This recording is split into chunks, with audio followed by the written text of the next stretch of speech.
Hello, you wonderful people, and welcome to another episode of Crime Centric. This being a show where I talk about crime dramas that I watch. For today's episode, I'm going to talk about the latest episode of Nancy Drew.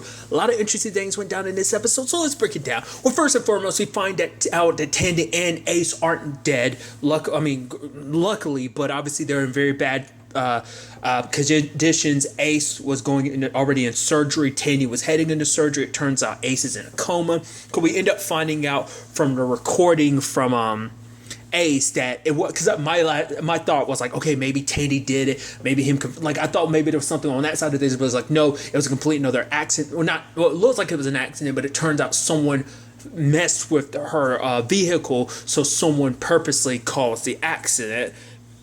Because the whole thing, obviously, Tandy's the last line of them, the Hudsons not get, because the Hudsons get the money because obviously Ryan's going to get the money. So I doubt Ryan has anything to do with this, but it probably, definitely is his family positioning all of this. Obviously, we'll learn about that in the course of the episode, but we'll get to that soon enough. But the fact of the matter is, Tandy's the last, Laura is the last thing in the way. Was I just calling her by her last name earlier instead of calling her Laura? I think I kept saying Tandy. I think I did. Regardless, you know what I meant. I think I did, but whatever. Either way, it doesn't matter. But once Laura's out of the way, the money goes to Ryan, so it inadvertently ends up being, the Hudson's money anyway. But what's interesting is, Ace, it seems like McGinnis sees Ace's spirit or something, and even Nancy's like, whoa, McGinnis, you look like you've seen a ghost, which she's like, I recognize that look. And then obviously, there's a whole thing of like, it's interesting because I wasn't expecting McGinnis to be kind of like the whole like, oh no, because I guess because I think because of like probably his his heritage, like the tribe that his family belongs to and everything. Like I think Native Americans are obviously a little more in tune with the spiritual realm. Like it's kind of like more in tune with nature, and so they're probably a lot more open to like the thought of like spirits and stuff more so than other people. Because I thought it was interesting because at first he was doing that, I was like, oh, is that supposed to be like a spirit detector or something like that? And like what he was doing with the feather and that little ball, I was like, oh, I think so. So that was interesting. And I love that he ends up confronting Nancy, George, Bess, and Nick about everything. It's like, what have you guys been doing on the supernatural side of things? And it's like, wait, what? You're throwing this out there. They're like, how did you? Okay, and then they basically break down that everything that they've been through, from the hauntings to the possession to the coins and all that stuff. It's basically them doing their makeshift way of handling things. It's obviously ripped a hole in. It's like this entire place is crawling with spirits, even more so than a damn hospital, which obviously the hospital would make sense, I think most fiction will always depict hospitals as being like the epicenter of like a lot of supernatural activity, just because that's where you'll find a lot of roaming spirits, just because people die in hospitals. But apparently there's a crap ton. I guess it shouldn't be too surprising because obviously they even referenced the lady that came in. It's like, yeah, she came here looking for a job, but it turns out she was a ghost, so that was never brought back up. But I guess that was kind of like, I think that was kind of early stages of pointing out like, oh, the supernatural is actually kind of running wild at their workplace. So that was kind of interesting. I didn't even talk about it, but there was the whole big pick up from the previous conclusion of Nancy asking her dad, did you have something to do with Lucy's death? He's like, what? He's acting so offended and everything. She's like, don't try. There's literally so much evidence point to the fact that you were the fixer for the Hudsons and this and that. Like all the evidence has kind of been gathered up, which for him, it's like, the fact of the matter is you are very suspicious of everyone. You've been like that since you were a little girl. The fact of the matter is you go through your entire life suspecting people like that. At the end of the day, you're going to end up all alone because you're going to basically push away everyone, which obviously Nancy's need to kind of find out the truth and everything kind of pushes a lot of people away anyway, but still. So all this to say, obviously McGinnis is like saying that, Ace's spirit is, kind of lost and they need to find him. So they're doing a thing to basically bring someone to the spiritual realm to basically find his spirit and bring it back. Well, obviously Nancy and George have been touched by the supernatural, so it's kind of like, okay, they're kind of like key focal points for it. But I guess George ended up, and I even love George being like, yep, of course it's me. And even I was like, even before George said anything, I was like, lucky you, George. I guess because George has the upper hand when it comes to those supernatural stuff, probably because I think it stems probably like her mom being the medium. Well, well, sort of medium that she kind of is. It probably exists in George, but more so than anything, it's most likely because George was possessed. It puts her in a different spectrum of kind of like connectivity to the, like she has a stronger connection to the supernatural than Nancy does, because even Nancy and Bess have just been haunted. George is the only one that's been outright possessed. So I think that's kind of like the angle they're kind of going down with that. And it was kind of neat kind of seeing like that supernatural realm and everything like that. A trippy place. They're still seeing all those spirits that were coming to look for, or rather, those spirits are things that were looking for the coins. It's hard because remember, like, Victoria had talked about the fact is that there are other things there. So it's like these are those other things, but like were they once humans? There are spirits that turn malicious and evil and they become these things, or are they something? I mean, because my understanding was like these are things that are older and that just kind of existed there. But we see at one point in time, one of them, because they do look human, like opens its eyes and it's red. So it's like maybe it's supposed to be more so like on the like these other things being demons more so, and like I said, depending on what continuity and what lore you're picking from, like demons being former humans who got turned into demons, which obviously CW wise that ties into like supernatural, because demons were all humans at one point in time, and a little bit of a Charmed if you actually think about it. I mean, because obviously demons look a little more human. They don't have. Actually, I didn't even think about that till now. Like, none of the demons in Charmed have actual demon forms like in the original series. I never thought about. Well, some do, but the ones that do are monsters. They're not necessarily demons. They're more so just supernatural monsters. Regardless, once again, I'm going on a tangent and everything, but still. So George is kind of wandering around this realm. Obviously, them being in the house is kind of making this whole situation a little harder because they're at Nancy's house. There's already a lot of negative energy because Carson and Nancy are two focal points in this whole connection for George. It ends up kind of creating this negative energy around because they have so much bad blood right now because of all the animosity towards each other, which Carson tries to make it clear, like, I had nothing to do with Lucy's death. The fact of the matter is, you can ask me anything about it. We'll talk about it later, which, Nancy's like, okay, the moment George and Ace are okay, we're coming back to this conversation.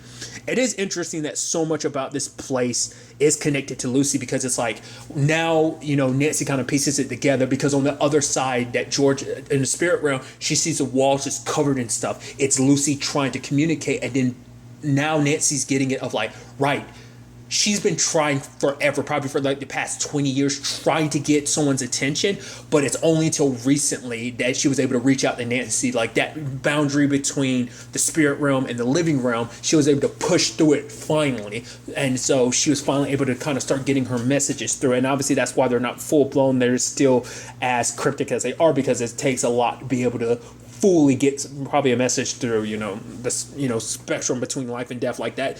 Bursting through that wall is not the easiest thing, I'm sure. So it was also interesting too, I hadn't talked about it yet, but the whole Ace situation, we learned a little bit more about his connection to McGinnis. Like obviously it's like, yeah, his dad was on the force and everything, which I pretty much figured as much, that the reason why McGinnis was like, yeah, the only reason why I'm cutting you slack, Ace, is because of your dad. Well, it turns out it's actually more than that, because obviously he's looking after Ace as, a favor to Ace's dad, but it also seems like it is something straight up that he does care about Ace, because Ace's dad was in an accident where she almost died when Ace was young. It was like what was it, like a car accident or something like that? I think so. It was definitely an accident or something, or it was on a job. I'm already blanking, which is sad, because obviously Ace ended up losing his dad later on anyway. Like, I mean, it wasn't directly connected. I mean, we don't know the circumstances around Ace's dad dying.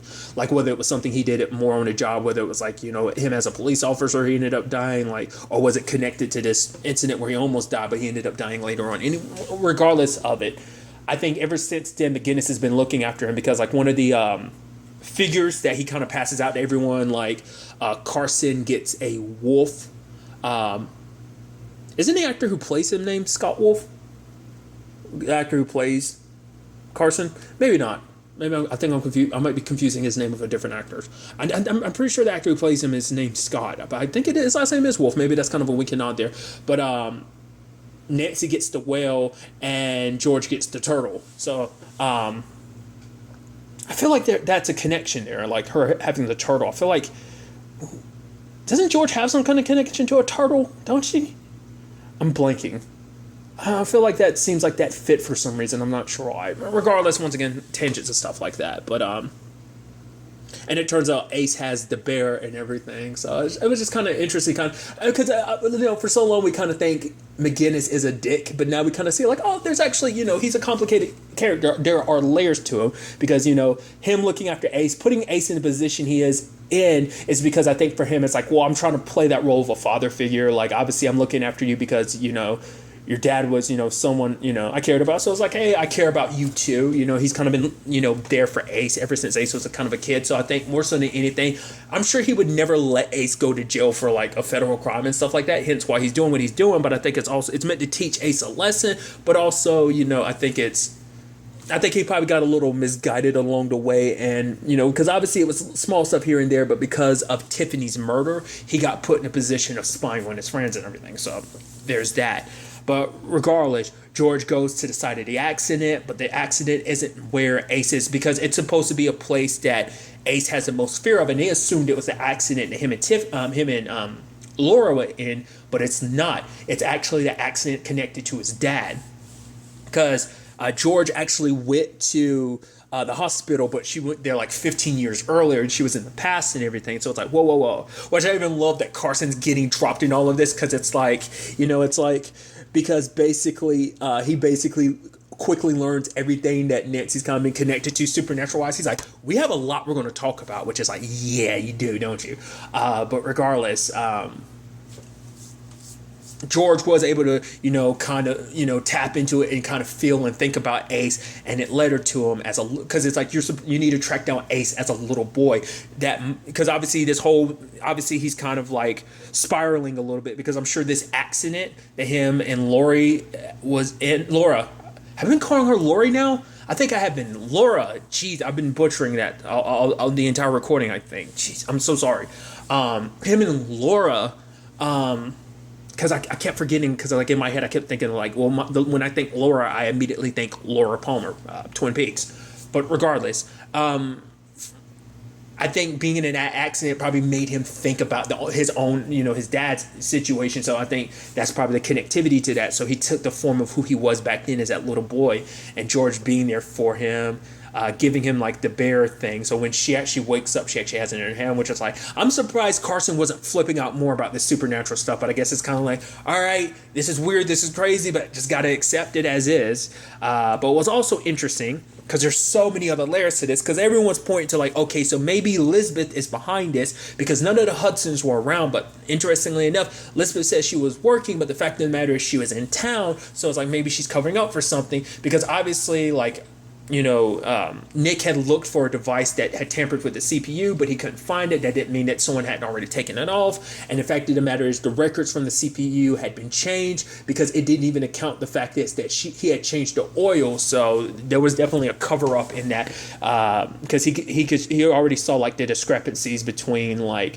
what it says and what it should be saying. But regardless, I thought, so it's like, okay, so Elizabeth might be the suspect, which obviously Bess is kind of like, no, because she likes Elizabeth and she doesn't want that to be the thing. But obviously they try to, like, I was like, oh, is she going to be it? Oh, that'd be kind of sucky, because like the first person kind of open yourself up to, you start dating, because even she's like, yeah, if we're dating, it's like, are we dating? She's like kind of like being like, oh, what is this? But regardless of all of that, that was an interesting reveal, because it's like she was like, yeah, like my persona online. It's like you could tell like Elizabeth kind of like was hiding something, but it's like, what is it? And it's like, she's a cop. I was like, I didn't see that coming, so that's interesting.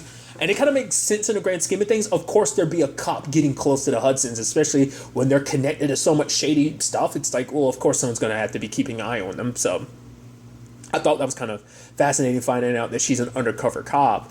That kind of complicates things with her and Bess. But I guess, like, because part of me was thinking like, oh, isn't that a little conflict of interest? Which part of me thinks like, oh, don't tell me you and Bess's relationship was her way of getting close to you guys. But it's like, no, because it didn't seem like it was like her main thing was looking into the Hudsons. She wasn't looking into this whole Tiffany's investigation wasn't kind of necessarily on her radar. It might be connected to Hudson's, but maybe Elizabeth and the state police hadn't really drawn that conclusion yet. So I was like leaving that to the locals, but state police were looking more so just into the Hudsons as a whole, probably just kind of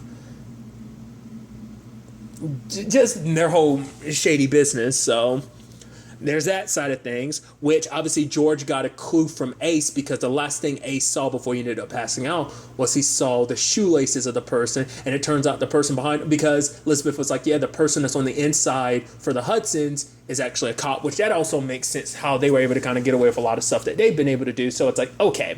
So it turns out it's that dude Raleigh, which we've been seeing a couple of times. I was like, oh, that's interesting, because it seemed like he was supposed to be kind of, oh, I'm kind of the dopey dude of like, oh yeah, like, hey, like they just made him like a dopey, like, oh, I guess he's, you remember Psych, right? The TV show. There's that cop. I'm blanking on his name.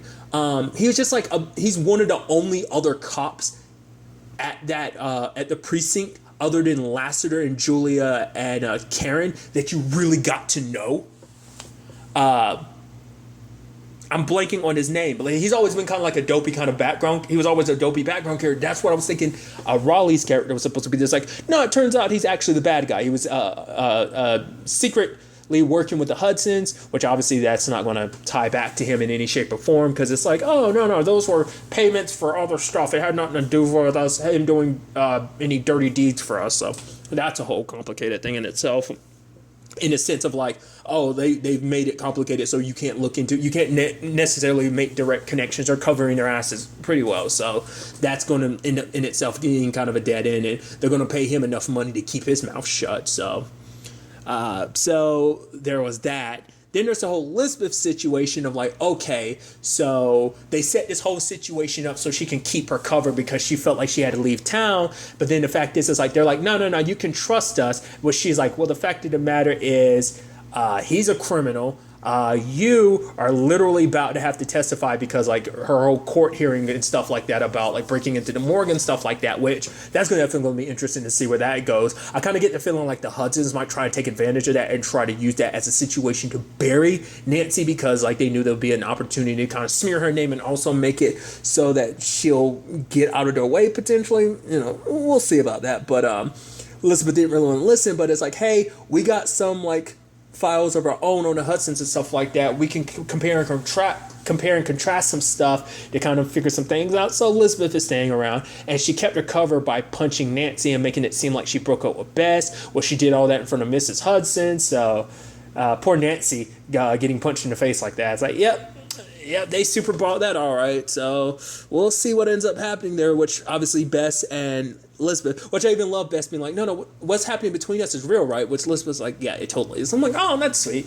But which is interesting, and I guess you can almost find it ironic in a sense that Elizabeth, a undercover cop, is dating Bess, who has a little bit of case of the kleptomania, which is kind of interesting. I don't know. I find that funny in an ironic way. You should think about it, but regardless.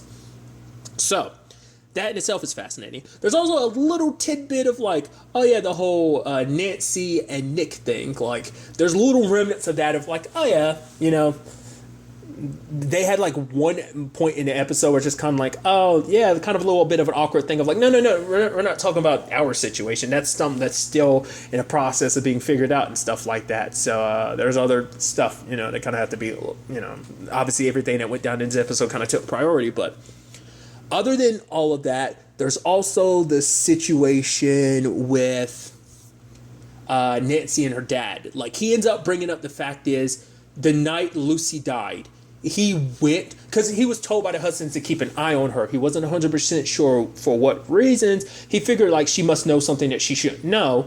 Well, he kept an eye on her, but like when he followed her, like she was already dead by the time he arrived. But he was panicking because he thought like whatever that murder was connected to, it would be connected to the Hudsons. And if he didn't do this, and if the Hudsons, if he didn't take an opportunity to clean up the Hudsons' mess, he figured the Hudson would bury him and his family. It's like, look, they're potentially, well, not potentially, they're definitely behind Laura's accident, like nearly killing her and Ace. And it's like, that's someone with $1 billion family. That's a rich family. Our family would have gotten caught up in all of that, which obviously is an angle Nancy hasn't really talked about either. It's like, well, once again, you've brought up your dad's side of things, but what about your mom? Like, obviously your dad's not trying to bring that up because obviously like your mom is still a touchy subject. You're still kind of working through that. It seems like you kind of took steps forward to kind of deal with the loss, still processing the loss, but it seems like you took steps to kind of still kind of push forward with kind of dealing with that, but she was connected, and obviously there is the whole crown and everything, and there was a female hair sample, which I don't think it was her. I don't think it was, obviously Miss Hudson, but I'm still thinking, well, it might be the killer, but I'm also still thinking, like, it looks like it might be Nancy's mom. Not necessarily that she was a killer, but maybe that was her hair. I thought that was because they were transporting the stuff and they were kind of burying stuff. I thought that's what that was, but it's like, well, it seemed like it might have been a different hair color than her mom's hair, so maybe that's why Nancy didn't immediately jump to it. But then again, maybe Nancy didn't want to immediately jump to it. But that's the thing. Like, her dad keeps coming up in the conversation, but she never brings up her mom. That's why I'm kind of like, that is still an angle to this whole situation I think we're going to be definitely dealing with going forward. But I thought it was kind of neat because in his mind, it's like, yeah, I did something bad, but the fact of the matter is I did it to protect my family. He's basically saying that you can kind of understand, like, breaking the rules to do something like that. You can understand what she's like, no, I'd never do it to commit a crime. He's like, yes, you wouldn't, but you do it because you believe that you're on a trail of something. If it basically kind of the ends justify to me, I might have to do something a little criminal, but if it's for the right reasons, then it's all okay. That's kind of her justification. And he's like, you kind of get that from me because I did what I did, even though I know it was criminally wrong and stuff like that, because I wanted to protect my family. So obviously Carson isn't, because even last episode, it's like, oh, like, does this have to do with what's in my attic? And it's like, yes and no. Because because obviously the dress and everything, the evidence is connected to what went down all those years ago, Lucy's death, but at the same time, it had nothing to do with it either because they don't have anything directly potentially to deal with Lucy's death. So that kind of potentially takes her mom off the roster of suspects. I didn't think she'd be up there anyway, but I think that should kind of be encountered going forward. But also at the same time, it's like, well, what does that mean for her part to play in all of this? Because obviously she helped Carson kind of bury the dress, the big suitcase in the back and so it's going to be interesting to see where things go. Obviously, like, Carson and Nancy have had up and down relationships, even just this point in the season and everything. But obviously this has kind of been like a bigger thing of like, you might not have been connected to her murder, but the fact is you helped cover it up. And I think for her, as someone who seeks the truth in everything, truth and justice for her, it means a lot. So like to know her dad broke the laws, and not for the reasons of like, oh, I'm trying to solve a mystery, trying to do good. It's like, yeah, you did it for our sake, but you still broke the law and helped cover up a murder that the Hudsons might be connected to and everything, meaning that Lucy never got judged. So, it sits differently with her. Carson never actually mentioned what he actually did with like the crown and stuff. He said that he did, in fact, get the evidence because obviously he was doing that to cover for her. Because obviously if the Hudsons found out that she had that evidence, they would have come after her. But I don't think he explained what he did with it. I guess he got rid of it, much like he did the dress. But, we'll ultimately have to wait and see. But obviously, there's obviously the other big thing at the end of the episode where we see George's sister Ted ended up getting taken by someone, and is like, who the hell is that and what for? Not unless we're dealing with something which immediately my brain goes like, well, could we know that George and her siblings have different dads? So not unless Ted's dad came back in the picture and took her. Like maybe that's like the most recent person in... Well, didn't George talk about the fact that her mom was off somewhere with somebody else? Or was she just kind of on a bender anyway? I don't remember. Regardless, I don't think it's someone like a killer or anything like that. But maybe I don't know. There's still the whole thing of like, obviously, like her toy was possessed and everything. We still don't know whose spirit ended up possessing that toy, because it's like, we know it's not Lucy, so who else's spirit could that be? And whether that'll play any. Because obviously before Ted was taken, we saw it kind of flashing red and green at the same time. But I was like I said, what that means, we'll have to wait and see. So I'm curious to ultimately see where all this ends up taking us going forward into the next episode. But really, that's all I'm going to talk about. So the next time we meet, be happy, be safe, love life to the fullest, and enjoy it. Good day and goodbye.